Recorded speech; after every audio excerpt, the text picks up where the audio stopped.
할렐루야. 하나님의 평강과 축복이 오늘도 이 하루 우리 사랑하는 성도 여러분과 함께 하시기를 주님의 이름으로 축원합니다. 오늘 창세기 34장 1절부터 31절까지 말씀으로 험악한 세월을 보냈다. 험악한 세월을 보냈다. 이런 제목으로 말씀의 은혜를 나누고자 합니다.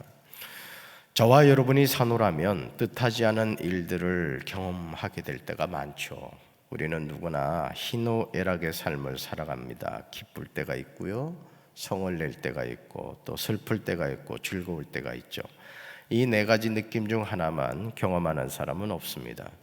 요한계시록 21장 4절을 보시면 새하늘과 새 땅에 관한 내용이 나오는 것을 보게 됩니다. 그런데 기록된 말씀을 보시면 유독 눈물에 관한 내용이 나오는 것을 보게 돼요. 요한계시록 21장 4절 같이 읽습니다. 모든 눈물을 그 눈에서 닦아주시니 다시는 사망이 없고 애통하는 것이나 곡하는 것이나 아픈 것이 다시 있지 아니하리니 처음 것들이 다 지나갔음이로라. 아멘.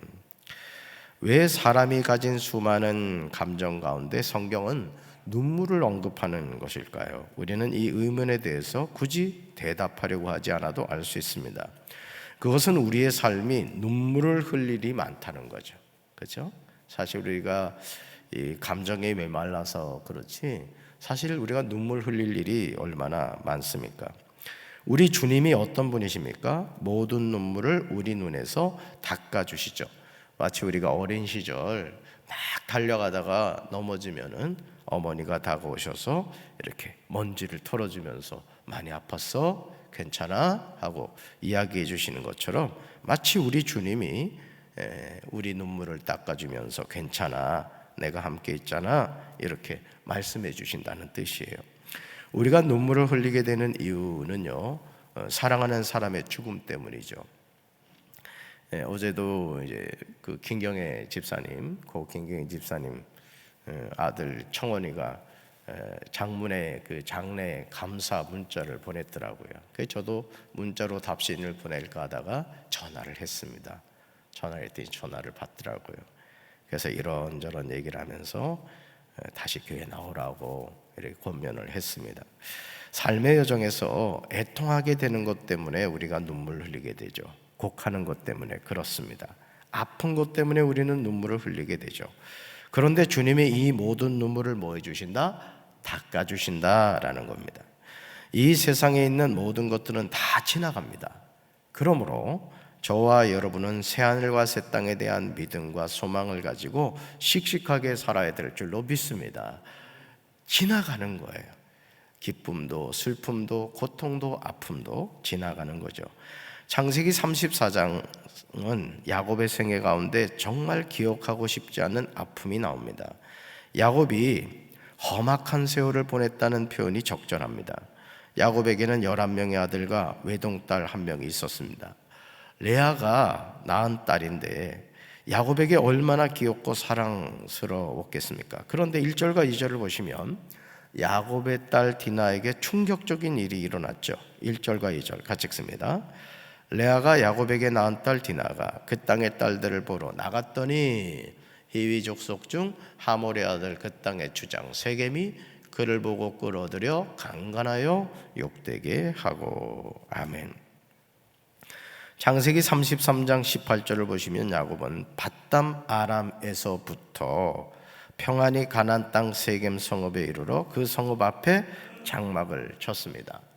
자신이 장막을 친 밭을 세겜의 아버지 하몰이 아들들의 손에서 샀습니다. 그런데 디나가 그 땅의 딸들을 보러 나갔다가 세겜에게 성폭행을 당한 거예요. 세겜은 야곱의 딸 디나에게 마음을 빼앗겼습니다. 세겜은 디나를 사랑하기 때문에 디나에게 사랑을 고백합니다. 심지어 세겜은 아버지 하몰에게 이렇게 말하죠. 이 소녀를 내 아내로 얻게 하여 주소서 하고 청합니다. 이런 충격적인 상황에서 5절을 보시면 야곱은 신속한 대책을 세우지 못하는 것을 보게 되죠. 5절 같이 읽습니다. 야곱이 그 딸 디나를 그가 더럽혔다 함을 들었으나 자기의 아들들이 들에서 목축함으로 그들이 돌아오기까지 잠잠하였고. 아멘. 디나는 야곱의 딸입니다. 그렇다면 아버지 야곱은 신속하게 이 일에 대해서 처리를 해야 했을 것입니다. 그런데도 자기 아들들이 돌아오기까지 잠잠한 것을 보게 됩니다. 아들들이 돌아오기를 기다리며 속만 태우고 있었던 거죠. 7절을 보시면 야곱의 가정에 먹구름이 가득한 것을 보게 됩니다. 어떻게 그렇지 않겠습니까? 디나에게 있어서는 안 되는 일이 일어났으며 또 야곱의 아들들 모두가 근심하고 심히 노하였습니다. 이 일은 부끄러운 일이며 행하지 못할 일이었죠. 7절 같이 읽습니다. 7절 야곱의 아들들은 들에서 이를 듣고 돌아와서 그들 모두가 근심하고 심히 노하였으니 이는 세겜이 야곱의 딸을 강간하여 이스라엘에게 부끄러운 일 곧 행하지 못할 일을 행하였음이더라. 아멘. 이런 심각한 상황을 전혀 모르는 세겜의 아버지 하몰은 아들 세겜의 간청으로 야곱을 만나려고 왔습니다. 하몰이 야곱에게 말하는 핵심은 디나를 자기 아들 세겜에게 주어 아내로 삼게 하라 이런 거예요. 그리고 이스라엘과 하몰의 족속과 통혼하자 이렇게 제안을 합니다. 10절을 보시면 하몰이 야곱에게 제안하는 내용이 매우 이제 호감이 가는 것을 보게 되죠. 10절 같이 읽습니다. 너희가 우리와 함께 거주하되 땅이 너희 앞에 있으니 여기 머물러 매매하며 여기서 기업을 얻으라 하고. 아멘. 하몰이 제안하는 내용이 얼마나 근사하게 느껴집니까? 먼저 우리와 함께 거주하자 이렇게 말을 해요. 다음으로 땅이 있으니 여기 머물라라는 겁니다. 마지막으로 땅을 매매하며 여기서 기업을 얻으라 이렇게 제안을 합니다. 심지어 11절과 12절에서 하몰은 자기 아들 세겜이 야곱의 딸 디나를 연연하여 그 소녀를 사랑하고 있다 이 사실을 강조하고 있습니다. 우리 11절과 12절 같이 읽습니다. 세겜도 디나의 아버지와 그의 남자 형제들에게 이르되 나로 너에게 은혜를 잊게 하라. 너희가 내게 말하는 것은 내가 다 주리니 이 소녀만 내게 주어 아내가 되게 하라. 아무리 큰 혼수와 예물을 청할지라도 너희가 내게 말한 대로 주리라. 아멘. 엄밀한 의미에서 봤을 때 야곱은 떠돌이 이방인에 불과합니다.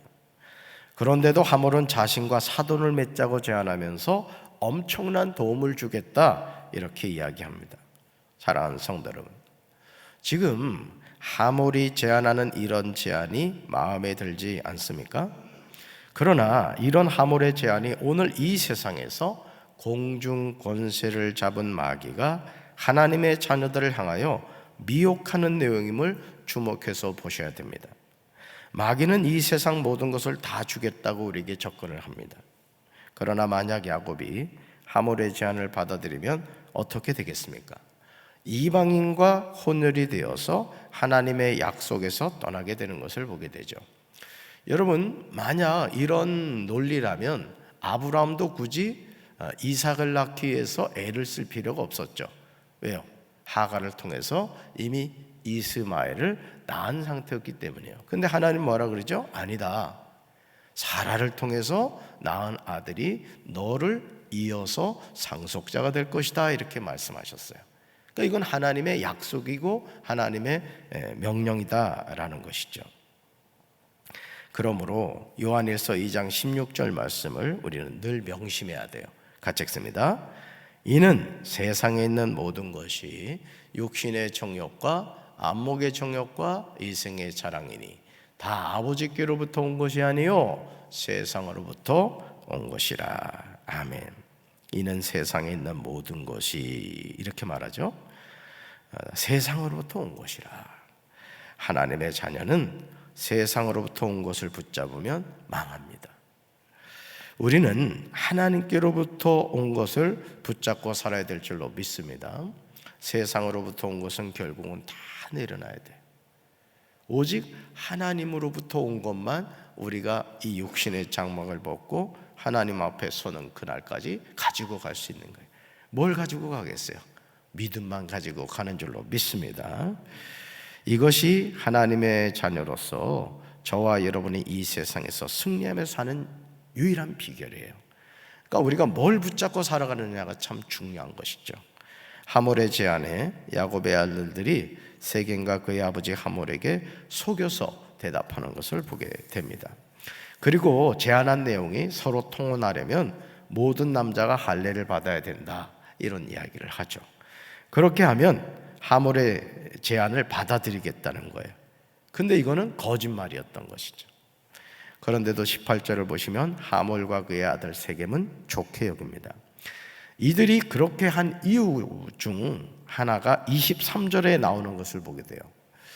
하몰도 나름대로 유익한 계산을 하고 장깨를 부린 거예요.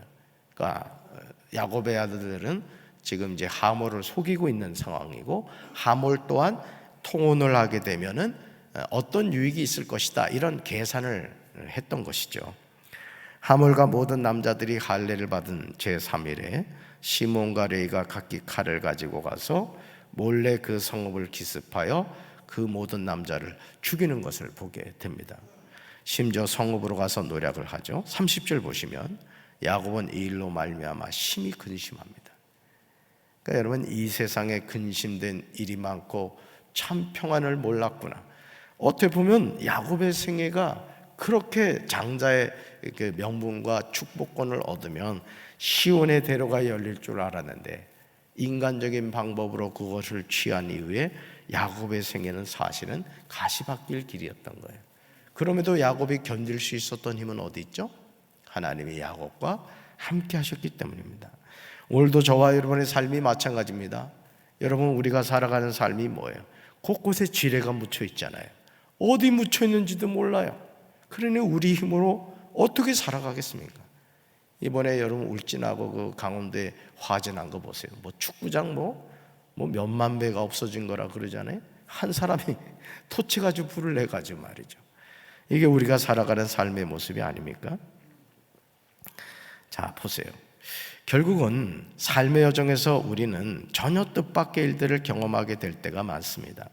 자, 그런데 이때 우리 삶의 여정에서도, 이런 삶의 여정에서도 하나님이 나와 함께 하심을 잊지 말아야 될 줄로 믿습니다.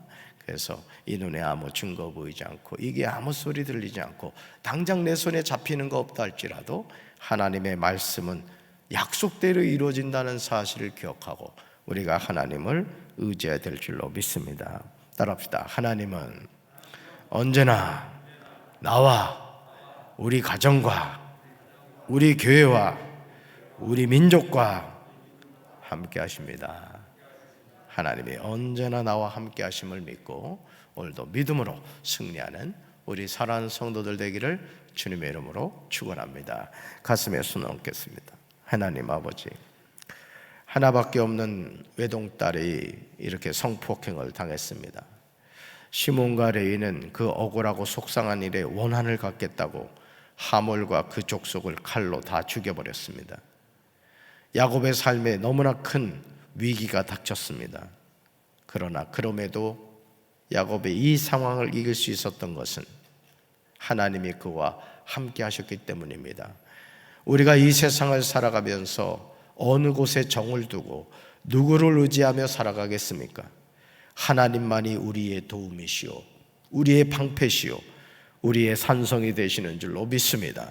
오늘도 우리가 나와 함께 하시는 하나님을 의지함으로 믿음으로 승리하는 복된 날이 될 수 있도록 인도하여 주시옵소서. 오늘도 우리 사랑하는 성도들 말씀을 듣고 부르짖어 기도하다가 성령의 불을 받게 하시고 귀신이 쫓겨나게 하시고 병든 자가 치료되게 하시고 저주의 사슬이 끊어지게 하시고 축복의 통로가 회복되게 하옵소서. 하늘문을 열어주셔서 하늘의 신령한 복과 땅의 기름진 복으로 함께하여 주시옵소서. 예수님 이름으로 간절히 축복하며 기도합니다. 아멘.